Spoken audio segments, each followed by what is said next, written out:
Quem estará aqui conosco é aquele time de primeira linha do Orinvest que costuma conversar com vocês, né? O time é composto por Fernanda Consorte, que é a economista-chefe do Banco Orinvest, a Cristiane Quartaroli, que é economista também do banco, e o Velber Barral, que é estrategista de comércio exterior do Orinvest. Então, sem mais delongas, a gente começa com a Fernanda Consorte. Fernanda, por favor. Olá, bom dia a todos. Obrigada pela presença nessa nossa conversa, né? Eu vou dividir aqui com vocês uma apresentação que é, na verdade, o nosso relatório especial desse mês, né? Com o cenário que a gente imagina hoje para 2022. Então, o bate-papo de hoje é basicamente para a gente conversar um pouquinho do que a gente está vendo cenário 2022, que vai ser um cenário bastante difícil, aí, considerando eleições e considerando a conjuntura atual, tá? E aí depois a gente segue aí para outros pontos e perguntas. Cris, você pode, por favor, dividir a apresentação aqui com a gente? Bom, então vamos lá, vamos começar aqui a nossa conversa de hoje. A primeira coisa que eu queria chamar a atenção é que a inspiração do relatório, né, desse mês foi em Raul Seixas, né? Então, quando a gente lembra da música Aluga-se, do Raul, que foi escrita lá em 1980, ela ainda é bastante atual. Na verdade, o Brasil ele tem uma característica interessante, que é a seguinte, né? Eu lembro que quando o presidente Lula se disse na possibilidade de correr de novo as eleições de 2022, independentemente se é bom ou ruim, a primeira coisa que eu pensei, falei, gente, o Brasil ele é tão travado, né? Que assim as possibilidades são presidentes que foram presidentes há 20 anos atrás, né? Então acho que nada mais justo a gente também recorrer a músicas de 30, 40 anos atrás, que inclusive faz sentido e faz bastante sentido a conjuntura atual, tá? Então pode ir para o próximo slide, por favor, Cris. Então, assim, uma rápida introdução, né? Então, a primeira coisa que chama atenção quando a gente vai pensar na música do Raul, né, do Aluga-se, né, que a solução é alugar o Brasil, é que ele compara, né, o Brasil com um imóvel, né? E daí a pergunta é essa: a gente está imóvel, né? A gente está parado, né, no tempo, quase, né? Então, e além disso, eu acho que um ponto importante é que a letra ela soa como um alerta para a má administração do Brasil, né? E eu acho que, sem dúvida, é um cenário que a gente está vivendo hoje, né? Então, por um lado, né, a gente viu aí a taxa de câmbio beliscar em algum momento 5,70, né? Hoje, né, no momento que a gente está aqui conversando, está em 5,50, que é um patamar muito alto. Né? Então, claramente, essa volatilidade, né, esse patamar desconfortável da taxa de câmbio, ele se dá pela má administração do país, eu não tenho a menor dúvida disso. Né? Claro que se tem condições externas, teve pandemia, mas eu acho que basicamente é resultado das questões locais. Mas, por outro lado, né, a gente chega aí em 2022 com uma sensação de esperança, considerando que a gente tem eleições presidenciais, né? Então, toda vez que a gente tem eleição presidencial, a gente pensa, olha, será que as coisas vão mudar? Né? É uma expectativa positiva de uma nova ou não administração, né? E mesmo porque tudo indica que a pandemia ficou para trás. Né? Então, ainda a gente não tem certeza absoluta de se falar isso, mas aparentemente a vacinação no Brasil está indo muito bem, a gente está com resultados muito positivos. Né? Então, a sensação é que a gente vai ter situações melhores, considerando o que foi 2020. Porém, né, a gente imaginava que 2021 seria ainda melhor e não. A gente está numa situação bem ruim. Pode ir para o próximo slide, por favor. Né? Então, assim, a grande questão que eu acho que é importante a gente ter em mente, né, é que a gente vai navegar 2022 num ano de eleição, e anos de eleições costumam ser bastante difíceis, né? Por quê? Porque a gente está falando de incerteza, né? E ainda mais 2022, que parece, né? Até ontem o presidente Bolsonaro acenou que vai fazer filiação ao PL, né? Então, assim, de novo, a gente deve ter, né? Tudo indica, até hoje, 9 de novembro, que a gente vai ter uma nova eleição polarizada, né? Então, obviamente, né, a gente já tem aí contratado briga em grupo de WhatsApp com a família, enfim, toda aquela história que a gente viu nas últimas eleições deve se repetir. E a consequência disso é incerteza e ainda risco e, obviamente, muita volatilidade em preço de ativo, né? Seja em bolsa, seja em câmbio, né? Por quê? Porque como a gente tem um cenário de incerteza, os preços acabam se comportando com mais volatilidade, né? E além disso, se a gente ainda tem sim risco do cenário global, né, que a gente vai falar mais à frente, como por exemplo, agravamento, possibilidade de agravamento de relação dos Estados Unidos em China, tá? Então, mas a gente vai falar tudo melhor daqui para frente. Pode ir para o próximo. Quando a gente pensa no cenário internacional especificamente, né? Que aí a gente até brinca aqui, né, que ainda tem lugar para os gringos entrarem, né? Acho que sim, né? Quando a gente olha lá fora, tá melhor que Brasil, né? Mas a gente, embora eles, né, assim, o cenário internacional parece ter vencido a pandemia, tem sequela que ainda segue sendo sentida, né? Por exemplo, a gente tem visto aí nos noticiários das últimas semanas a possibilidade de uma quarta onda, né? Novos contágios. Então, isso deixa as pessoas com o pé atrás. Eu acho que a principal coisa, além disso, é a manutenção da pressão global sobre custo. Né? Há um desconforto, sim, com questões inflacionárias no mundo inteiro, né? E, além disso, ainda teve aí uma pequena diminuição de expectativa de crescimento global, né? Principalmente por conta de China, mas aí fica uma dúvida em relação à política monetária, né? Assim, você está subindo inflação, está subindo taxa de inflação, então você tem que aumentar juros? Não, mas não necessariamente você vai ter uma recuperação tão intensa quanto se imaginava, né? Então, há esse conflito ainda no cenário internacional. Porém, a gente ainda não consegue ver um cenário de estagflação, né? Que é o que a gente deve ver com o Brasil, né? Que é um cenário de crescimento parado e inflação subindo, né? Mesmo porque quando a gente olha lá as expectativas do FMI, né, é esperado que você tenha um crescimento global de 4,3 esse ano e quase de 4,3 após a gente ter um cenário ruim o ano passado, né? Mas, de qualquer jeito, né, a gente tem um crescimento um pouco mais moderado depois daquele boom que a gente teve com a reabertura econômica, tá? Mas, enfim, nos Estados Unidos, né, há ainda o desafio da questão da vacinação, né? Então, vai ter uma lei para todo mundo se vacinar, não vai ter, ainda tem uma resistência maior nos Estados Unidos em relação à vacinação, mas a economia tem dado sinais positivos, né? Tanto que o Fed aí nas últimas semanas iniciou a retirada dos estímulos monetários, né? Com um ritmo lá de 15 bilhões por mês, com esse ciclo, né? Com esse programa se encerrando em meados do ano que vem. Mas o Fed ele reforça que ainda não vai subir juros, né? Que ainda assim a condição conjuntural dos Estados Unidos não sugere aumento de juros.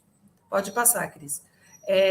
Mas a gente não consegue descartar isso. Né? Olhando aqui a situação dos Estados Unidos, a gente não acha que é totalmente impossível a possibilidade de um aumento de juros aí nos próximos meses. E daí, obviamente, que isso criaria uma piora, ou pelo menos uma resistência para a queda de taxa de câmbio de qualquer emergente. E, por outro lado, a China, né? A gente sempre gosta de olhar Estados Unidos e China, porque são nossos principais parceiros comerciais, balançou aí com a história da empresa Evergrande, né, que custou aí um trocado de PIB chinês para esse ano, mas aparentemente corrigiram esse problema, crescimento ele ainda é importante, embora tenha tido revisões, então a gente não consegue ver uma queda contínua de preço de commodities, então assim, questão de preço, de pressão de insumos ainda segue, né?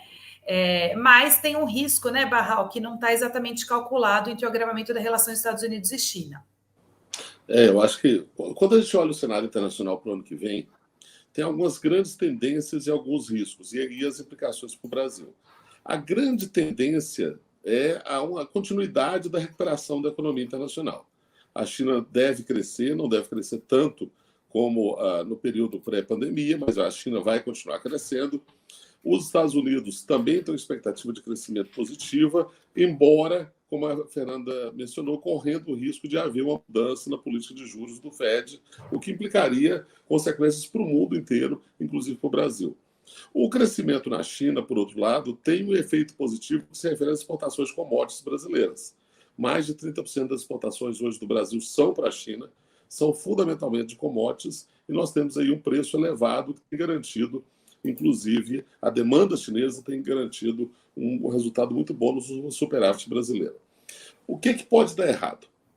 Bom, pode dar errado caso tenhamos alguns fatores. O primeiro seria uma nova variante da vacina ou outra crise sanitária que é imprevisível.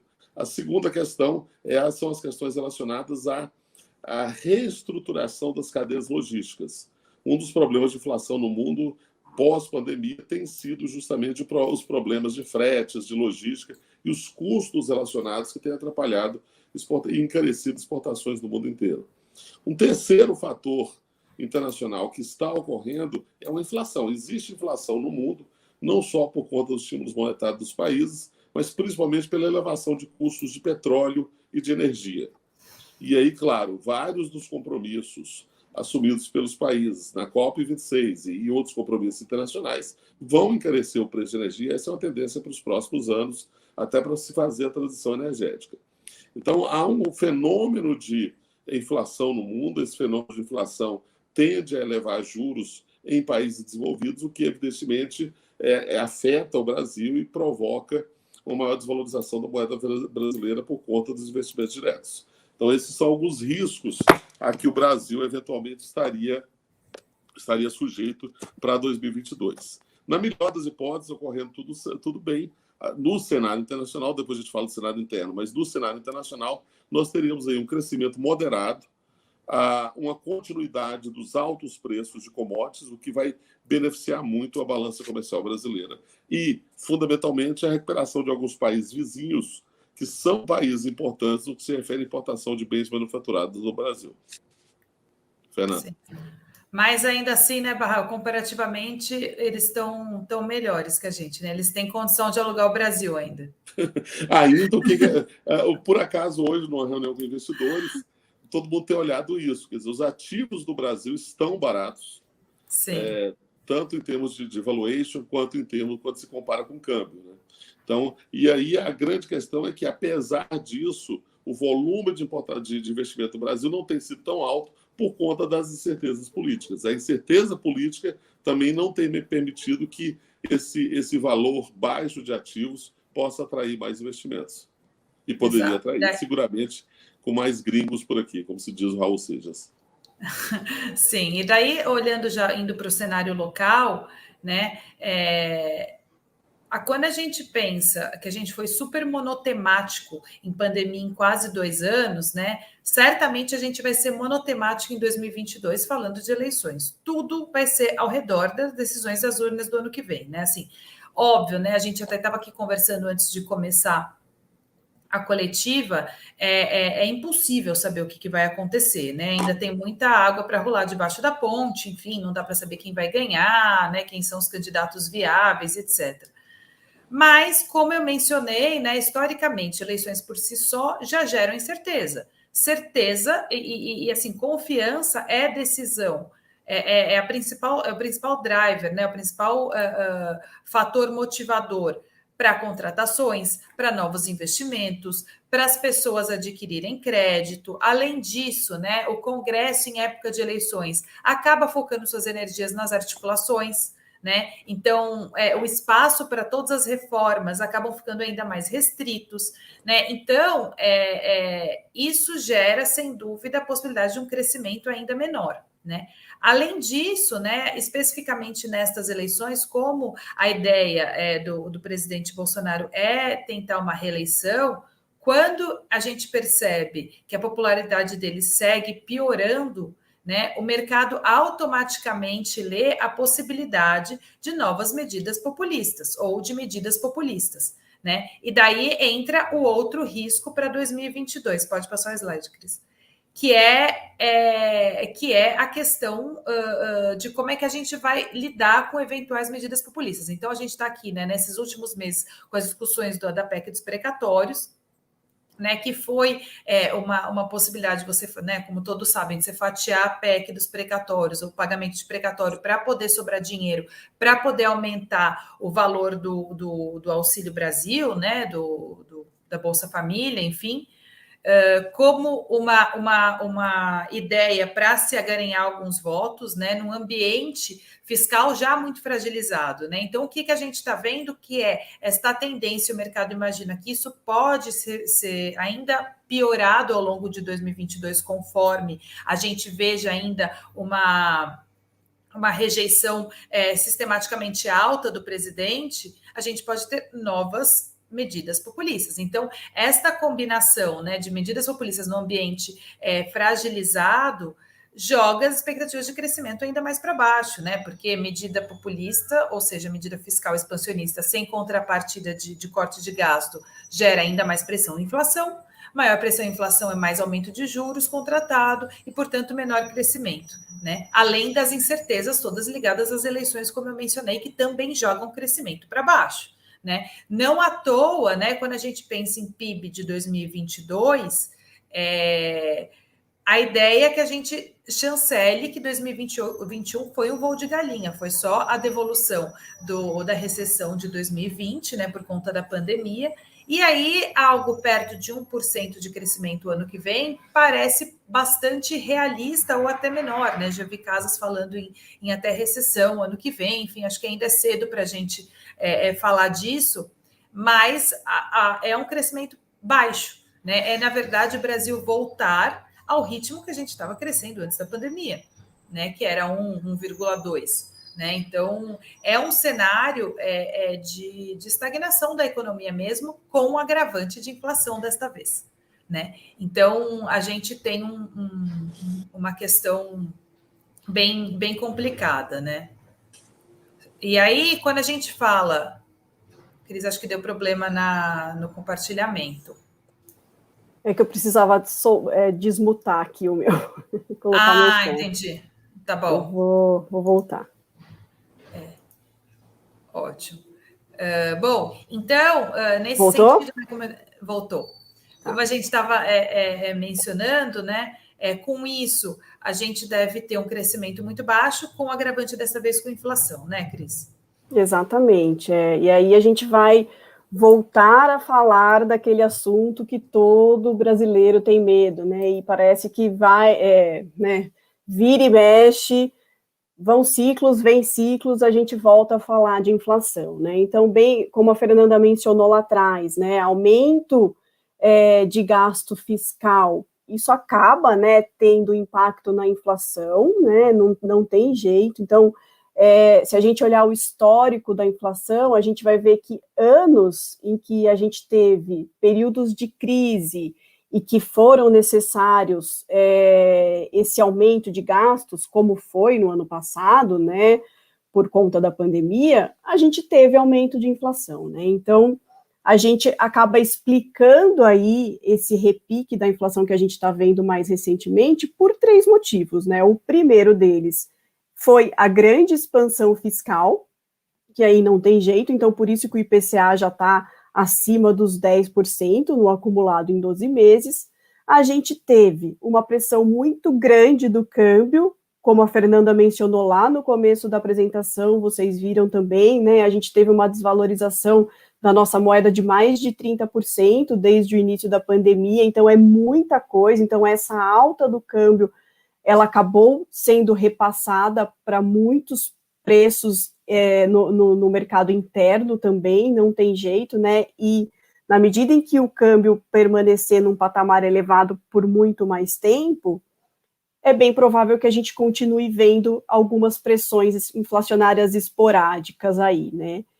E a outra questão, e não menos importante, é a inércia, né? O Brasil, ele tem um histórico aí de uma inércia inflacionária bastante elevada, que é basicamente o reajuste dos preços com base na inflação passada, né? Então, levando em conta que a gente já está vindo de um patamar de inflação muito elevado hoje, a perspectiva para alguns reajustes no próximo ano também é elevado, entendeu? Então, por exemplo, quando a gente começar a olhar aumento de preços de serviços, por exemplo, é bem provável que a gente veja um reajuste acima da inflação no próximo ano. Então, matrículas escolares, planos de saúde, tudo isso pode ser que a gente comece a ver mais pressão na inflação por conta disso. Então, é a inércia dando voz aí para o ano que vem. Então, além de todos os outros custos que a gente já viu esse ano, né? Então, a gente tem 2 agravantes principais para o ano que vem, como o Barral mencionou, que é a questão de energia, que vai impactar a inflação não só do Brasil, mas do mundo todo, e a questão da inércia aqui para o Brasil, né? Então, olhando para frente, é muito provável que a gente veja o nosso quadro de inflação ainda piorar para depois começar a melhorar. E aí, dentro de um cenário que a gente está de baixo crescimento, né? De um ritmo aí próximo de 1% para o ano que vem. Contando ainda com o fato de o Banco Central já estar aumentando os juros, né? É óbvio que o Banco Central ele foi proativo lá atrás, ele começou a subir os juros de maneira proativa para tentar conter as expectativas futuras de inflação. Era o único caminho que ele tinha para fazer no momento. Ele já deu sinalizações de que vai aumentar o ritmo de ajuste nas próximas, que pode aumentar o ritmo de ajustes, né, a depender da evolução da inflação futura, mas o fato é que o aumento de juros ele demora para fazer efeito na inflação, né, então tem um lagging aí, então a gente ainda vai ver um quadro inflacionário complicado nos próximos meses, pensando que a gente vai estar num ritmo de crescimento ainda baixo, para depois a gente ver a inflação voltar aí mais próxima do centro da meta, né? Então, o resumo da ópera para o quadro da inflação, ele ainda é de uma luz amarela acesa, né? A gente já está, parece que a gente está saindo da luz vermelha, mas pode ser que a gente, como eu falei lá atrás, pode ser que a gente veja o cenário piorar ainda para depois melhorar, e uma inflação próxima da meta, talvez a gente só consiga enxergar mais próximo de 2023 mesmo.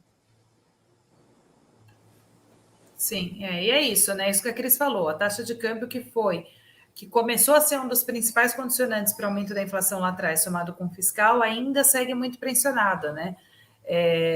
Quando a gente olha para a taxa de câmbio, né, eu sempre costumo falar isso, taxa de câmbio nada mais é do que uma medida de risco país, né? E sem dúvida, né, a taxa de câmbio hoje ela sintetiza, né, a mensagem da música que a gente está colocando aqui como principal ideia do relatório, que a solução é alugar o Brasil, né? Não tem jeito, assim, a gente não tem hoje uma história boa, que foi isso que o Barral comentou há pouco, a ponto de atrair investidor para o Brasil, né? Embora os nossos ativos estejam baratos comparativamente ao passado, né? Embora o Brasil seja um país líquido, tenha várias oportunidades, um mercado consumidor crescente, etc., toda a história que a gente ouve falar há muitos anos, ainda assim a gente não consegue atrair investimento, né? Então, o baixo fluxo de capital, ou seja, né, que a escolha de se investir no Brasil diminuiu há bastante tempo, né? Então, quando a gente pensa em investimento direto no país, a gente acha que para 2022 você pode estar entre perto de 55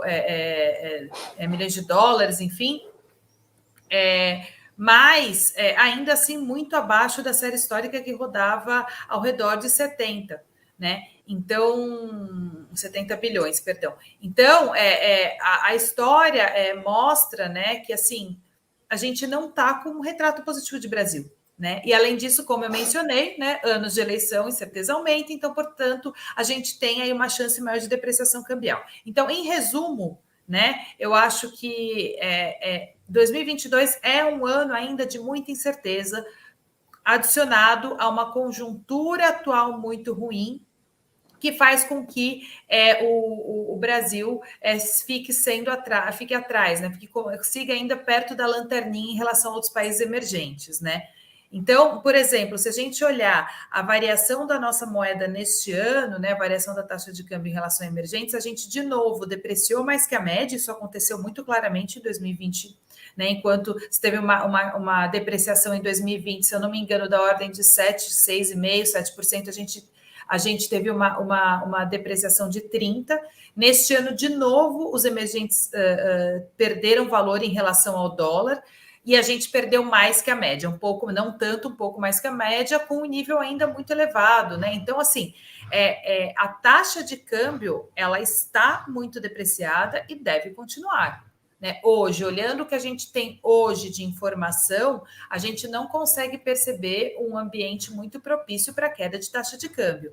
Claro que a volatilidade ainda é o nome do jogo. Então, se hoje, né, de novo, está 5,50 a taxa de câmbio, nada impede de amanhã, semana que vem, daqui a um mês, voltar para beliscar uns 5,30, voltar para 5,40, num ambiente, num dia positivo, mas a chance de se sustentar é baixa, né? Então, quando a gente olha para o ano que vem, né, algo perto de 5, abaixo de 5, parece muito pouco factível, né? Eu sei se vocês lembram lá no meio do ano que a taxa chegou a bater 4,98, 4,97, né? E daí existiam expectativas de queda contínua de taxa de câmbio, enfim, não é uma realidade, a gente já não tinha essa aposta lá, não temos essa aposta ainda, então a gente deve, de novo, depender do cenário eleitoral o ano que vem e ter uma manutenção aí dessa taxa de câmbio ao redor de 5,50. Só que ainda a gente tem vencedores, né, Barral, nessa história? É verdade. E bom lembrar, Fernanda, que no começo do ano, várias casas previram um câmbio de 4,80 para o final deste ano.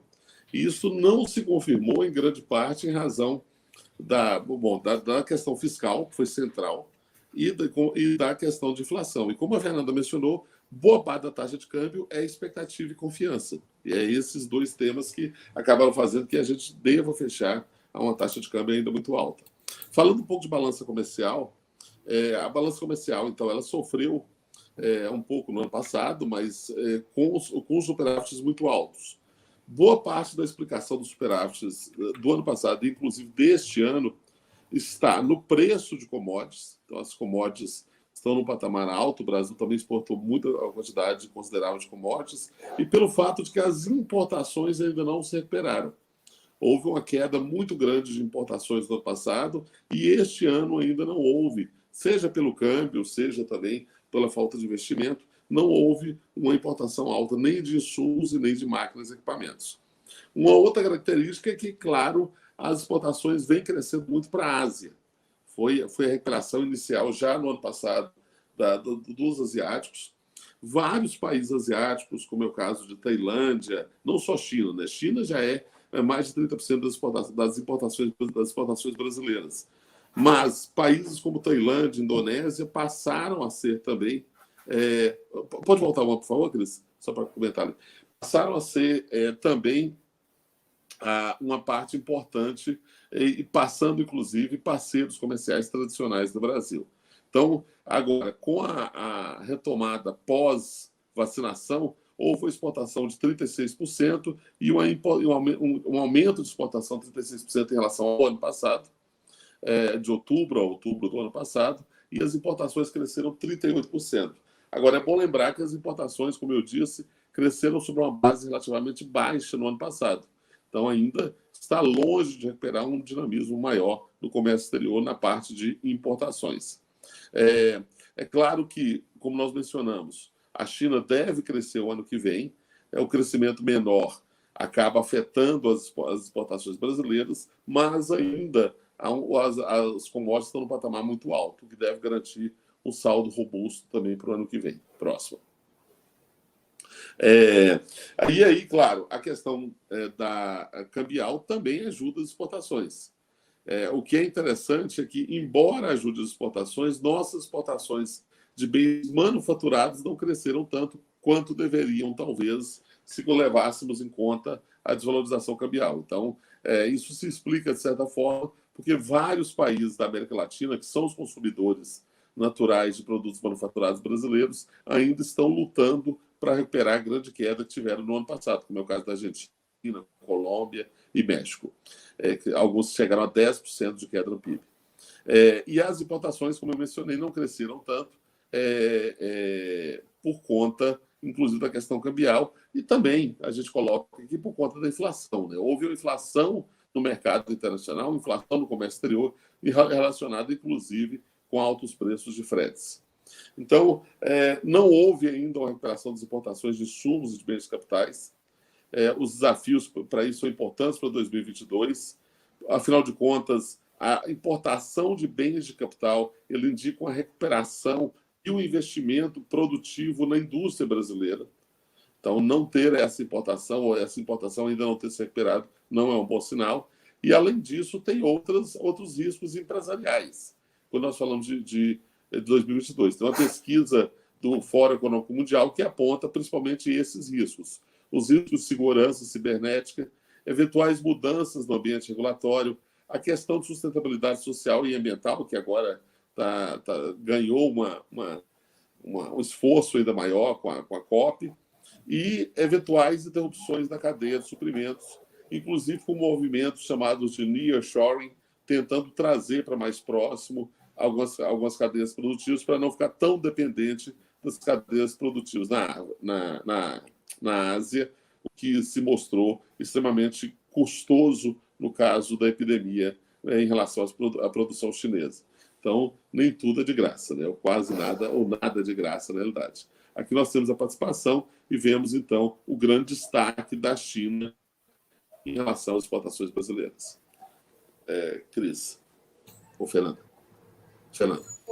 Então, gente, só para a gente resumir a nossa conversa em números, né? Aqui tem uma tabela com as nossas principais projeções, né? Então, a gente vê aí, em comparação ao último Focus, né, que foi divulgado ontem pelo Banco Central, né? A gente está parecido com o mercado aí para PIB, achando que é um crescimento perto de 1%. Quando a gente olha para inflação, como a Cris mencionou, a gente ainda vê uma manutenção de pressão de preços, né? Seja por inércia, seja por taxa de câmbio, seja por questões fiscais. Então, a gente deve ver, sim, uma desaceleração da inflação em relação ao que vai fechar este ano, mas ainda num patamar alto e acima da meta.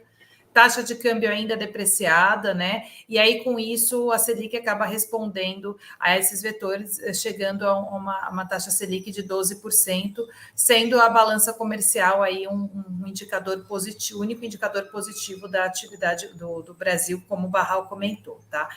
E para terminar, né, quando a gente, só para a gente pensar em conclusões e aí riscos associados para o cenário do ano que vem, né? A gente vê mais um ano o Brasil com condições muito desafiadoras, né?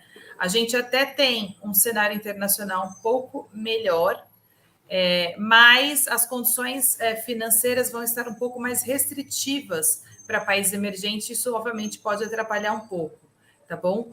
Porém, o grande desafio mesmo segue sendo interno, né? A gente ainda destaca discursos errôneos aí por parte das autoridades brasileiras, né? Ainda mais num ano eleitoral, um ambiente fiscal muito fragilizado, com possibilidade de novas medidas populistas em resposta aí à baixa popularidade do presidente, né? Então, isso prejudica muito o crescimento econômico no ano que vem, né? E, obviamente, quanto maior for isso, mais pressão em preços, e daí, portanto, a gente vê ainda uma inflação acima da média do mercado, né? E aí, com isso, a conjunção sugere pouca atratividade do Brasil para os gringos, né? Embora a gente ache que a solução seria alugar o Brasil mesmo, a gente ainda acha que não tem muito appealing a história toda do Brasil e, portanto, a taxa de câmbio segue num patamar historicamente elevado, sendo a balança comercial única a seguir com resultados positivos, tá? Então, os maiores riscos, né, aos cenários estão justamente em relação ao cenário político, né? E como é que vai ser toda a corrida presidencial ano que vem, que a gente hoje tem alguma ideia, mas pouca informação efetiva, né? Então, além disso, a gente tem, né, mudança em ambiente regulatório, né, como o Barral mencionou, né, essas questões de sustentabilidade social e ambiental estão cada vez mais na pauta, né, então a gente tem que prestar atenção nisso. Semana passada, na COP, na COP26, o Brasil ficou bastante isolado, né, deu a sensação da gente estar bem isolado, então isso piora, e a questão inflacionária como um todo. Tá, então, e além disso, por fim, obviamente, a gente tem que ver, de fato, se vai ter o final da pandemia ou não, né? Como é que vão ser essas coisas. Então, sem dúvida, isso ainda é um risco, talvez menor do que o tom que a gente começava em 2021, mas é ainda existente, tá? Então, tá bom, era isso que a gente queria passar para vocês. Muito obrigada por vocês estarem aqui. E é isso, um bom dia.